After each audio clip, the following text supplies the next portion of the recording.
Funky Academic. Today we're going to talk employment with Professor Richard Dean Winfield. And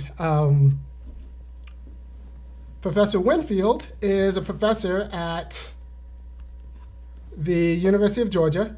And we're going to talk employment because I think as a person, I should have the right, or I'm told I have the right, to work where I want to, because I want to, and employ whom I want to because I want to. And anyone who tells me that I can do anything different would be infringing on my rights as a good American. And I suspect that Professor Winfield's going to say that it's both that simple and then not quite that simple. And how we have to organize the way we think about employment and maybe rethink employment in order to make it square with rights. So, Professor Winfield. Yeah, I think first of all we have to recognize that the economy as a distinct institution is not something given by nature. It's not a realm of necessity where we are subject to a kind of natural metabolism that we are fated to have to accommodate ourselves to as a certain kind of animal. It's rather a historically emergent institution, and it is an institution within which a certain kind of freedom is exercised. And a freedom is exercised by all its participants, which is to say it takes the form of rights. And what that means is that within the economy, and here I'm talking about the market as an independent domain, individuals participate in the market in a manner where they enter it on the condition of having something to offer that others choose to be in need of, and that they are there to offer it in order to obtain something that they have chosen to need. We're talking about a framework where individuals are interdependent upon one another because they're pursuing interests that take the form of having a need for commodities. And commodities are goods that are owned by individuals for the sake of obtaining commodities from others in turn. And that means that every time you interact in the market, you're on the one hand exercising a choice regarding what it is you want to obtain and choice regarding how you're going to obtain it, but you're doing so only on the condition that in order to achieve these ends, you have to enable others to do the same. Right. So the nature of any such market institution is you're able to exercise what could be considered a right of need and a right of occupation. You choose how you're going to attempt to earn what you need, but you can only do so in a way which enables someone else to do the same. And in that regard, you're exercising a freedom whose realization depends upon allowing someone else to exercise that same type of freedom. So every market transaction has a certain kind of formal equality. All right, so you're putting a constraint on my market transactions. I don't know if I appreciate that. Yeah. I should be able to sell what I want to whom I want to because I want to, right? But you're saying no, it can't be that simple. Well, you face all participants in the market face the situation that they can only obtain what they choose to seek after from others. Right. And they can only do so on the condition that they have something to offer in return. Right, and they voluntarily offer it. I'm not coercing them to offer it. Yeah. Now, in doing so, all parties to the market are recognizing the property entitlements of one another, that they do legitimately own the goods in question. I can't sell somebody else's stuff. Yeah, I'm not going to unilaterally take what's theirs. By the same token... I can't sell your house? Yeah, and by the same token, you recognize that their need is on a par with yours. Their need has just as much a right to be satisfied as yours, but all of you are in a situation where you have to interact with others in order to do this, and you have to interact with them in a way that allows them to exercise the same kind of choices you're doing. But there is always the question, are you going to be able to find someone who has what you need, who is willing to take what you want in return? Now, of course, the introduction of money facilitates things. Right. You don't need to have precisely the object that meets their specific need. You simply have to have sufficient money to pay the price of their article. Right. And indeed, obviously, that makes things much easier. Money makes incommensurable objects commensurable. Yeah. So it might appear that this resolves the problem. Now we can all, in some respect, earn what we seek to have in a kind of reciprocity with others. But what money introduces is a kind of commodity, namely something that is the equivalent of the exchange value of all other goods and the standard by which they're measured.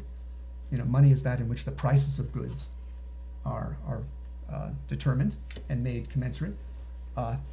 With money, you now have a different type of economic option at hand. Namely, you can advance money for the sake of obtaining more money in return. Yes. And now you have a kind of economic activity that's concerned with the accumulation of wealth.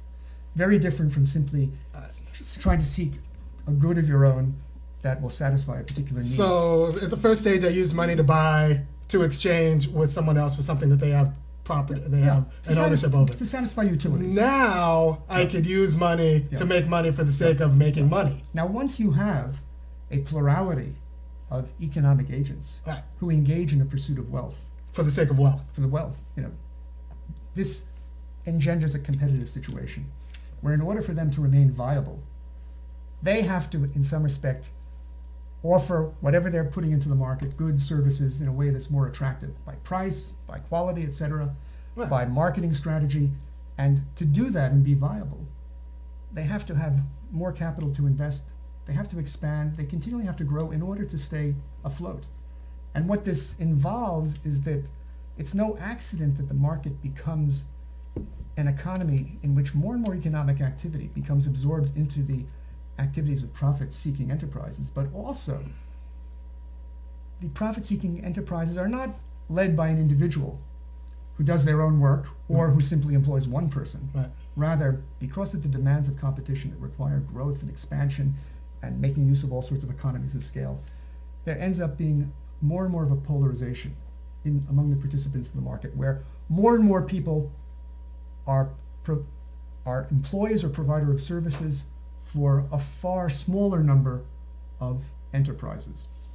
And this produces a tremendous imbalance in the kind of opportunities that employers on the one hand have and employers on the other. Because if you simply recognize this basic fact, which is inherent in the nature of competition, because there's so many more employees than employers, the employees have far fewer options to earn a living than the employers do, who have a much greater choice of prospective service providers or employees. So just saying that my rights and my employer's rights are the same kinds of things, and that my employer has a right to try to get as much money out of me, get as much work out of me without paying me, as I have to get as much money out of them without working. That's just the same kind of thing. It's just an exchange of rights. So you're saying that no, there's actually a structural asymmetry between employers and employees. I mean, every transaction remains mutual, has a formal equality, but the options of the participants are fundamentally different. They're fundamentally greater on the part of the employer vis-a-vis the options of the employee. Now, so I'm at a structural disadvantage when I'm seeking a job. Disadvantage, but this then poses measures that can be taken to even the balance. Now, in saying all of this, I want to make clear one thing, that the interests of employees do not have any intrinsic superiority over the interests of anyone else. Now, Marx, as a young man, made the mistake of claiming that the working class has a universal interest. And he made this claim that its interest was universal because, allegedly, workers have no property at all, and thereby they have no stake in society. They are the complete antithesis of society. They have only their chains to lose. And in that regard, they represent, in a sense, the overcoming of the kind of domination and inequalities, and thereby their interest has something universal in character. But what Marx would later recognize is that wage earners are not devoid of property. They have a particular commodity in their possession, which is the basis of their mode of earning, their labor power. So they have something, as well as whatever goods they may have, and they have a stake in civil society. They do have a stake. They have a particular interest. Now, both leftists today and rightists make the mistake of treating a particular interest as if it were exclusive, as if it should have a hegemony. You see it among certain leftists who will say the people united can never be defeated. And when they talk about the people, they're not talking about the citizenry at large or all adult residents. They're talking about two particular economic groups, the working class on the one hand and the peasantry on the other, to whom that they are substituting in a way for something universal. Hey, now, employers are people too. Yeah, well, and other people who are engaging in other kinds of activities. By the same token, fascists do something similar. They take a particular group defined by race or ethnicity and privilege it as having an exclusive hegemony over all other groups. Islamists do the same thing with regard to the religious identity of Islam. and want its law to reign supreme and exclusive. Right. So one has to Identifying a recognize- particular group with the universal Yeah. is a problem Yeah. for our politics. So properly speaking, all of these are just particular groups with particular interests. and the no, question not is- necessarily a shared fate. Yeah, and what we have to recognize is that none of them are identifiable Right. with the good of the whole. Right. None of them are identifiable with the realization of the rights and freedoms of everyone. Right. What is good for General Motors Might not be is good for me. not be good for you, not for the country, not for other firms. What is good for the United Auto Workers may not be good for other workers, may not be good for the environment, may not be good for other things. So as like I do a lot of black politics, and Yeah. what we have to understand, what might be good for Black America Yeah. might not be good for the GDP. Might in the short term. In the short term. So so people who say that the economy is doing good, even if like black home ownership goes down. That might be actually be a true statement. The economy writ large might be doing very well, whereas black home ownership and black communities and black people might actually be doing poorly. Yeah. I mean, what this tells us Right. is that when we're concerned with the kind of activity, the kind of freedom that is concerned with universal ends, Right. namely the good of the whole, Right. we're talking about political freedom. And it's wrong to allow political groupings to be defined in terms of particular interests. So there should not be political parties that are organized around a particular class interest, a particular ethnicity, race, religion, etc. In principle, they need to be universal. But in society and in the economy, where one is exercising a freedom that is concerned with exercising one's right to satisfy one's needs by a mode of earning of one's choice. In a way that accommodates everyone else's right. So here it's a question of ensuring that everyone has an equal opportunity to do so.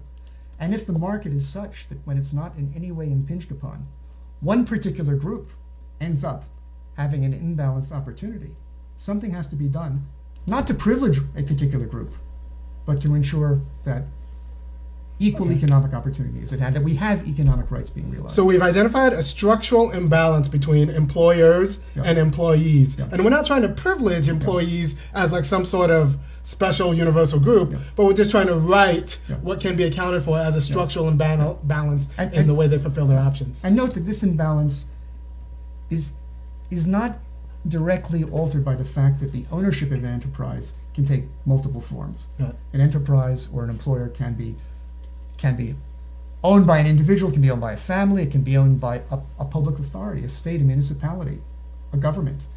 It could be owned by the workers themselves, but that doesn't alter the fact that the employer figures as an economic agent vis-a-vis a much greater number of employees.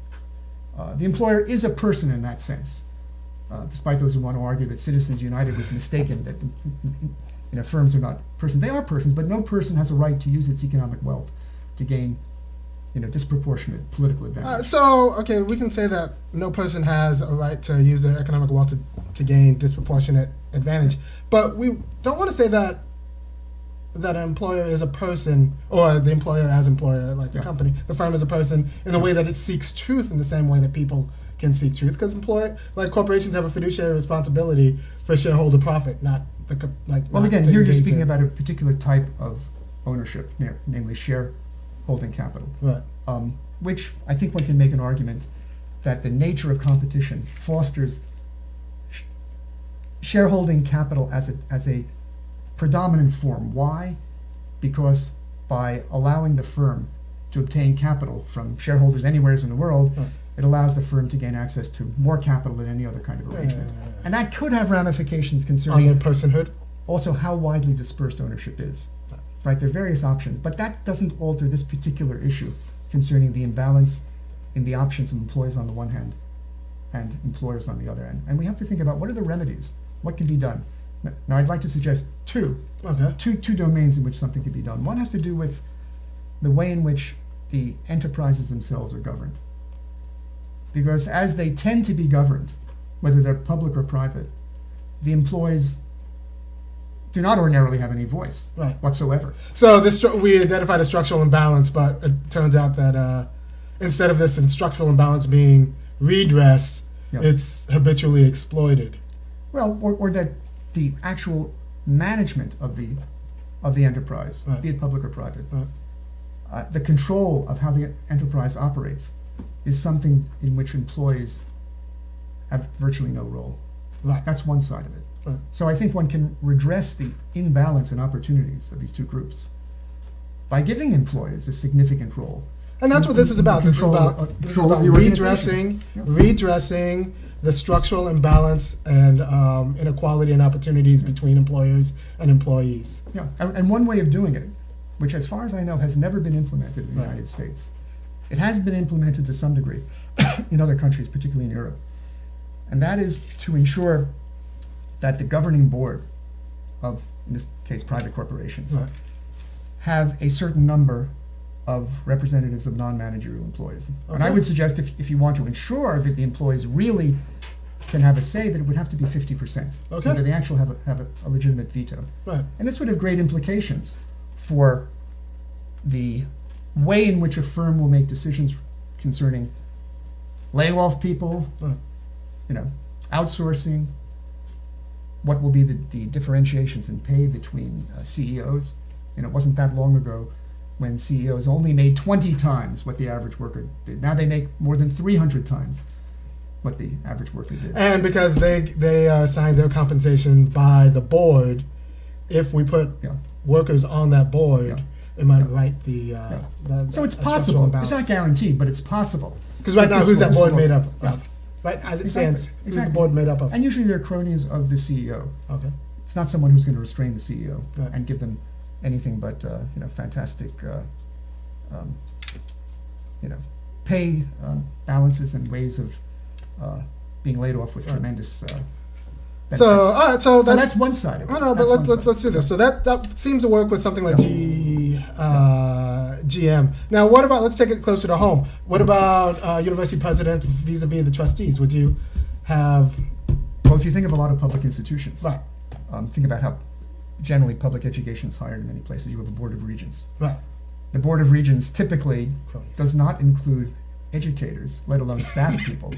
It basically has business people primarily, or political cronies of one sort or another. And you think that So- distorts the way they consider working conditions of Well, it certainly yeah. means that no one who is or is a representative of employees has any real voice in the decisions that are determining the fate of the enterprise itself. Now, that's one side of it, and this would have to be mandated by law, okay, right? A law that would require the all governing publicly bodies held. of these kind of employers Right. that are presiding over multiple employees, that they would have to incorporate a fair share of employee representation. To redress the structural imbalance Yes. between Yeah. employers Yeah. and Now, the other side of it yes, is to deal with ensuring that the employers are able to join together to bargain collectively with the employee. Now, some conservatives like Friedrich Hayek have argued that this is a form of monopolization, Right. where the workers are banding together to have a monopoly over labor and thereby to obstruct the freedoms of the marketplace.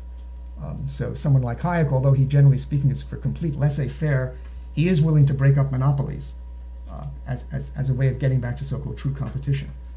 But in the case of the right of employees to join together and form a social interest group of themselves, of their own, and that's what it is, a social interest group. a labor union or the Right. equivalent, this really is to rebalance a lack of opportunity, not to, in a sense, privilege a particular interest in a way that gives it a power that is undue with regard to the opportunities of another. And if we think about this, in this country, there's been a steady decline in union membership since when I was born in last mid-century. There were like 35% of the workforce Oh, and now were it's like unionized. 7. Now, it's actually a little bit below 12 if you include public Okay. employees, but it's below 7. It's 6.6 in the private sector. in the private sector. Yeah. And this has been accompanied with an almost equivalent decline in the share of income that goes to wages, that goes to employees, which should not be that much of a surprise. And the decline of union membership is reflected also in the decline of the job, Yeah. in the sense that employers who, in a sense, are not being countered by either employees having any control in the running of businesses or having much opportunity to engage in collective bargaining. They're getting rid of full-time employment and substituting part-time contract employment, the gig economy, where people don't have to get any benefits, don't have to have any stability, and also can be paid less. Right. And so, to some degree, these things all are happening to some degree because, at the same time, employees are so disempowered on both fronts, both in terms of the way firms are managed and also the fact that they're stuck in isolation. And that isolation is particularly the case if you think about all the people who are part-timers or freelancers. Right. They're off by themselves, they're completely isolated, they have no way of making a common front. They're basically, it's all one big plantation, where you as an employee, you either take it or leave it. Right. And if you leave it, you're in big jeopardy, especially in a country like ours where most of the benefits that you need in order to exercise your freedoms have been supplied by a job. But when the job itself is becoming, so rare, now apparently the amount of people of working age, the percentage of people of working age who are actually fully employed is at its lowest ebb in history. But we call this like the entrepreneurial economy. Yeah. And we're all just entrepreneurs. And instead of having one job that defines my identity, I have different streams of income. Yeah. Why shouldn't I have different streams of income? And well, look, it's true that in a sense, it's a mistake which is made by many economic theorists to think that an individual can only exercise one particular type of earning at a time. You can, especially now with shareholding corporations, you could be drawing dividends at the same time that you're a wage earner. You might even own some property you're renting. But that doesn't necessarily alter the fact that your situation is such if you have to rely upon earning a living as an employer, as an employee. That signifies that your other options for earning are not sufficient to get you by. Whereas those who can earn because they own a business or because they own rentable property, they have enough of that to avoid having to seek employment from someone else. So if we're going to employ people, we have to employ them well. Well, seriously, I think you have to recognize that, admittedly, this freelance economy has some people think it has advantage. You have a lot of, supposedly, you have a lot of flexibility, choice of when you go to work and so forth. But this happens at the expense of having any real power over the conditions of your working. Right. So what I would think we have to do, given how weak unions have become, given how hostile governments have become, with all sorts of legislation, even outlawing collective bargaining. For example, I'm a state employee here in Georgia, which is a so-called, right-to-work state. Well, what that right-to-work means is that all public employees are denied the right to engage in collective bargaining. I could understand that if I were in Nazi Germany or in Stalinist Soviet Union. So when you've said denied the right, that means you can't talk with other professors about how much you're not allowed to exchange? We're not allowed to actually engage in collective bargaining with the university. So as a result, we are isolated. What about as a social club? Well, we're still not allowed to do that, apparently. and that has been, as you know, many states. Scott Walker has tried to do this. So what I think really needs to be done is to, by law, mandate that any employer who has multiple workers, either part-time or full-time or freelance, they have to be mandated by law to engage in collective bargaining with the elected representatives of their employees. Oh, okay. And that would be something all such enterprises would have to do. Now, that would not mean that we're shutting out labor unions. If there's a labor union, you already have something with whom that can be done. Also, they can choose to join the labor union as opposed to setting up an organization of their own. And I think the logic of things is that at some point it makes sense for employees to band together with employees in the same line of industry of different employers and act in concert. They can be more effective in that way. But in any event, we would at least have something in play that would really completely transform the situation of employees vis-a-vis their employer. Excuse me. So this structural intervention isn't without precedent, right? There was a time before the National Labor Relations Board. There was a time before the National Labor Relations Board where people sat around and said, look, we need a government intervention to redress and make right the imbalance of power between employers and employees. So we need to form an entire board that has power. There was a time before the National Relations Board, and this could be the time before, for example, the board or the mandates that you're requiring. Yeah. And so, like, people who think that this is a huge and unprecedented intervention into the labor market, no, it's not any more stunning than I imagine the National Labor Relations Board was taken in 32 or 33. Yeah, I mean, it at least provided a framework Right. where in principle, Right. workers who were trying to unionize, could not be fired or laid off for their Right. organizing efforts. They would have regulated elections and so forth. But it's proven not to be sufficient Right. under current circumstances. And so we just need especially when you politics. have this gig economy, especially when you have part-timers. It can't be done in the same way. Right. So I think we as citizens have to step in Right. and ensure that this is a condition of doing business in our country. Why? Precisely so as to allow everyone to exercise their economic freedom.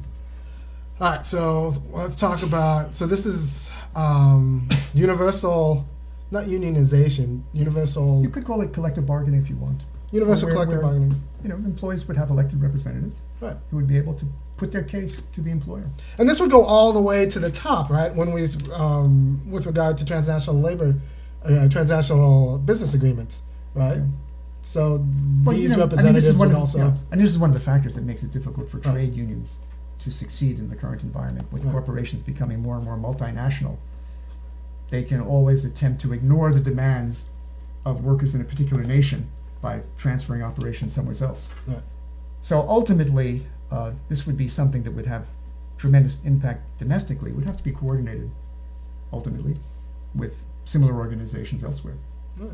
And in the current state of affairs, in many countries there are much stronger labor movements still around, although they too are under duress for some of the same reasons. But a lot of these reasons are political. So if we actually had a political culture that encouraged and supported the growth Yeah. of organized labor in, say, China or Mexico, then And, finding- and don't forget the impact Right. of an organized employee movement or employee empowerment on the political climate itself.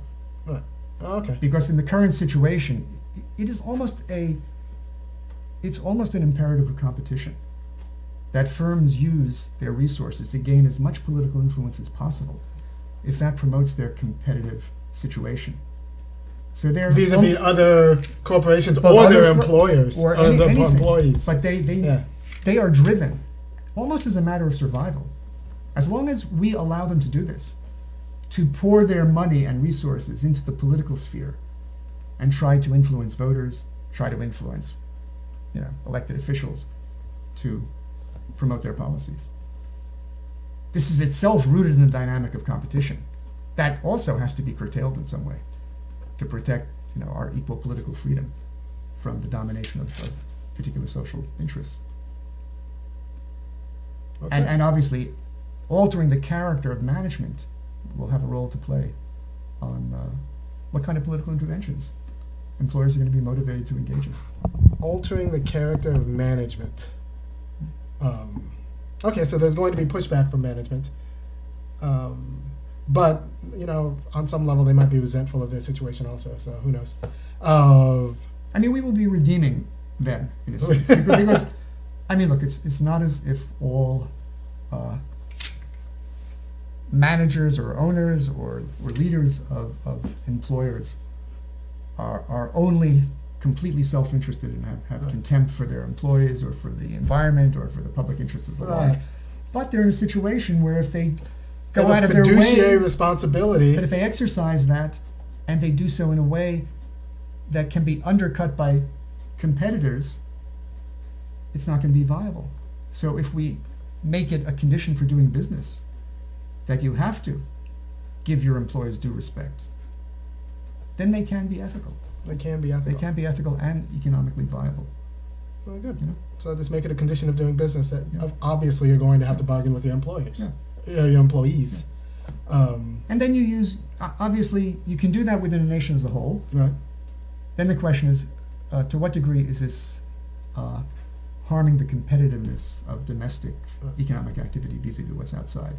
And that you can have an impact upon by your control over commerce in various ways. So we have two institutional interventions. One, get a sizable, respectable amount of employees on the board and mandate this. These are political interventions. Yes. Mandate a sizable number of employees on the board of these larger corporations. And when we say sizable, enough to make a difference, which I think 50% you gotta guarantees that. It's a veto power, in effect. all right, enough to make a difference. And then two, mandate the ability, actually mandate membership into a social organization that would bargain with the employers. Yeah. So elected representatives of the employees are tasked with bargaining with the employers. So you'll have on a regular schedule elections. Right. If an employee doesn't want to participate, they don't participate, just like national elections. Yeah. But the employers will be required to negotiate in good faith with these elected representatives. And what if they don't come to a resolution? Well, then we have the situation where the parties in question have the right to take various kinds of actions that are such they don't interfere with the rights of others, which can involve, in the case of employees, they can have work slowdowns, they can have demonstrations, they can have strikes. What about getting locked out? Employers could try that if they want, but this is something where if these things become too disruptive, then you can say, okay, there's a rationale for there to be a mandatory arbitration. Okay. If this becomes disruptive of the interests of others, which it can be. Very good. So, there are various ways of handling this. Obviously, there's no guarantee that an agreement will be reached, or that the agreements reached will necessarily be for the good of all, right? There are still considerations that go beyond what can be achieved through these measures. They're part of the answer, and an important part of the answer, but they're not the whole answer to how we can really deal with all of our rights. Good. So besides those two interventions, the board intervention and mandated negotiating with elected representative of laborers, are there any other interventions you want to give to the people? Well, one thing we have to recognize is that we are on the cusp of tremendous technological changes, which are going to allow a new scale of automation, such as has not occurred in the past, and also ways in which technology facilitates all sorts of, shall we say, off-site employment in various ways. So the question is, how will this be implemented? You can implement automation and these various changes in work in ways that are detrimental to employees. Or you can do it in a way that will not be detrimental to it. So it's important that the notion that we should just let the market handle it is naive, you would say? Yeah, because what will be for the sake of essentially the maximization of profit is not something that necessarily maximizes economic opportunities of employees. And one thing that I think is clear that needs to be emphasized over and over again is that if you recognize that these measures are in all likelihood going to forestall the kind of increase in inequality of wealth, and in particular forestall the continuing decline in the share of national income that goes to employees, that will have ramifications that will enhance economic activity and dynamism. Because the greater the inequality of wealth, the less of the wealth is actually being put back into the economy in a productive manner. Because the more you have great divides in rich and poor, the rich are not able to spend all that much of their wealth, whereas those of more modest means are going to spend much more of it. Right. That goes into the economy. The velocity of it increases consumer demand, it increases investment to produce the things that they are going to be using with this additional income. It all has this kind of multiplier effect that will enhance economic growth. And the decline in union membership, the decline in the portion of wealth going to wages, has also been associated with a decline in economic growth. But productivity is up. Well, that's the interesting thing. One speaks about the decline in manufacturing. Actually, our manufacturing has produced more wealth than ever before in American history. Yet it has declined in terms of employment to, I think, less than 12 million workers. Now service workers make up 86% of the workforce. And it's not necessary that this be the case, but the service industry is much less unionized than others. And employers have managed to make it a low-wage industry. And economic projections are that in the next couple of decades, more and more jobs are going to shift from being medium level wage to low wage. Right. So we're really facing a decline in income. There's already been a decline of income. There's been a stagnation and decline of income since the mid-'70s. But unless significant structural changes are made, it's going to become much worse as these advances take place. And that also signifies there's going to be much less economic growth as a whole. Because with this decline in the purchasing power of employees, there's simply going to be much less demand. So even if you trickle up all the money, right, to companies, and they're not going to invest it productively because there's not a market for buying their goods. Good. All right. Well, thank you. So steps going forward would be, excuse me, steps going forward for those who actually care about raising wages and righting the imbalance between employers and employees would include pressuring legislature or just removing your local legislator and pressuring our legislators to advocate for mandates for employers to bargain with their employees, or mandate worker participation at the board level. I want to say that we've already, there's a precedent for this with respect to gender imbalances in the workforce. I want to say it was Canada who mandated a certain, or is deliberating on mandating a certain number of board members must be women. Right? Is that, have you heard? It could be. I know that's happened elsewhere in the world. I think in Northern Europe too. So there is precedent for mandating the composition of boards in order to reflect fairness and righting imbalances in the operation of the firm. But I think one also has to think about what is the root cause of such gender imbalances. And I think a large part of it has to do with the way in which there's been a failure to organize earning so that it does not conflict with one's household responsibilities. And the particular situation of women around childbirth and the like, and the way in which all of that has been treated in a manner that women, because of that, are unable to advance their careers on a par with men. So one has to think about how to reorganize working and the conditions of work to eliminate that problem. So not only you have significant parental leave, but you guarantee both men and women the opportunity to come back to their positions without losing seniority. Right. So I have a right to earn money. I have a right to raise my family.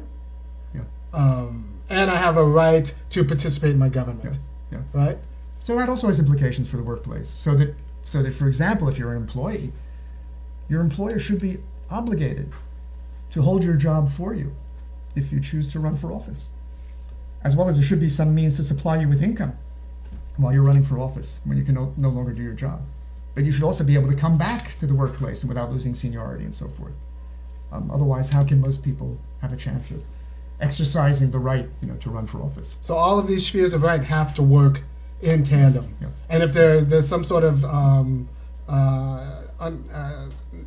discord in the spheres of right, that means none of these rights are actually operating as rights. They're actually operating as privileges of one class, usually against another class. And there's nothing set in stone about a 40-hour work week. Americans, partly because of the weakening of the labor movement, work longer and have fewer vacations than any other workforce in the developed world. Right. But there's no reason that the 40-hour work week, which was what May Day was all about, more than 40 years ago, right. Why we have to stick with that? After all, there's no reason why it couldn't be reduced so as to give us the opportunity to engage in other activities, like dealing with our family responsibilities, dealing with political involvement. Good. All right, so the next show we have, we're going to focus on the family, as other institutions have done before us, and talk about what it is to have a right to what are family rights and how they intersect with and somehow shape our economic rights, which then shape our political rights, and how our family rights shape our political rights, and how that works together. But we're going to start with the family and grow out. And today, this episode, we started with employment and grew out, how the sphere of employment and rectifying any imbalances between employer and employee affects one's ability to earn a living, and then also, take care of one family and participate in the politics of your life. And so the interventions, once again, I want to bring home that the interventions that you are suggesting, both in changing the composition of boards and mandating that employers who employ multiple employees must negotiate with elected representatives of those employees, they're not unprecedented in the history of modern capitalism. There was a time before the National Relations Board, and then there was consternation in forming the National Relations Board, and now there's the National Relations Board, which was effective for what it was at the time, but the shape of the economy has changed, so now we need a political solution that's adequate to the current shape of our political economy, right? But we have to remember that one of the limitations of the National Labor Relations Board is it does not apply to all employees. Right. This is something that would have to apply to all employees, no matter what, at least as long as they are multiple employees or service providers for a single employer, right, and whether they're part-time or full-time. Now, it still leaves out of account employees who work individually for a single individual, like domestic employees. Right. I mean, this was the National Labor Relations Board came about as part of the New Deal, and in order to get Southern Democrats in line with the bill, a lot of the New Deal legislation left out farm workers and domestic employers because Southern Democrats at the time were the white supremacist function of the electorate. So, if we are to mandate these interventions, we'd have to do it with a specific eye towards making sure that historically marginalized communities were not compromised for the sake of other particular interests. And I think one also has to recognize that these rights have nothing to do with the citizen status of individuals. They're human rights. Anyone who is in a certain territory has these rights to work, to get their needs satisfied. It doesn't matter whether they are here illegally, as long as they haven't yet been deported, they have rights that have to be addressed. Insofar as they're here, they're here. Good. Thank you for your time. Okay, great. And thank you. Hey, look, if you like this video and you want me to keep doing more videos, first, share this video on your Facebook page. And also, subscribe to the channel. It's on YouTube. It's playing right now. Thank you, YouTube people, if you're watching right now. Maybe next time we'll do a call-in. If I see if people have interests in doing that, we'll have a call-in section of the video. And share this video, like this video. That way more people on your Facebook feed find this video, and also subscribe to the channel. And if you want to see kind of more interesting work, you can go to www.thefunkyacademic.com and take a look at previous videos which I've done. Thank you for your time, and thank you for your time, Professor Winfield. And the next time we talk, we're talking household and family rights and what that means for employment and political rights. Great. All right.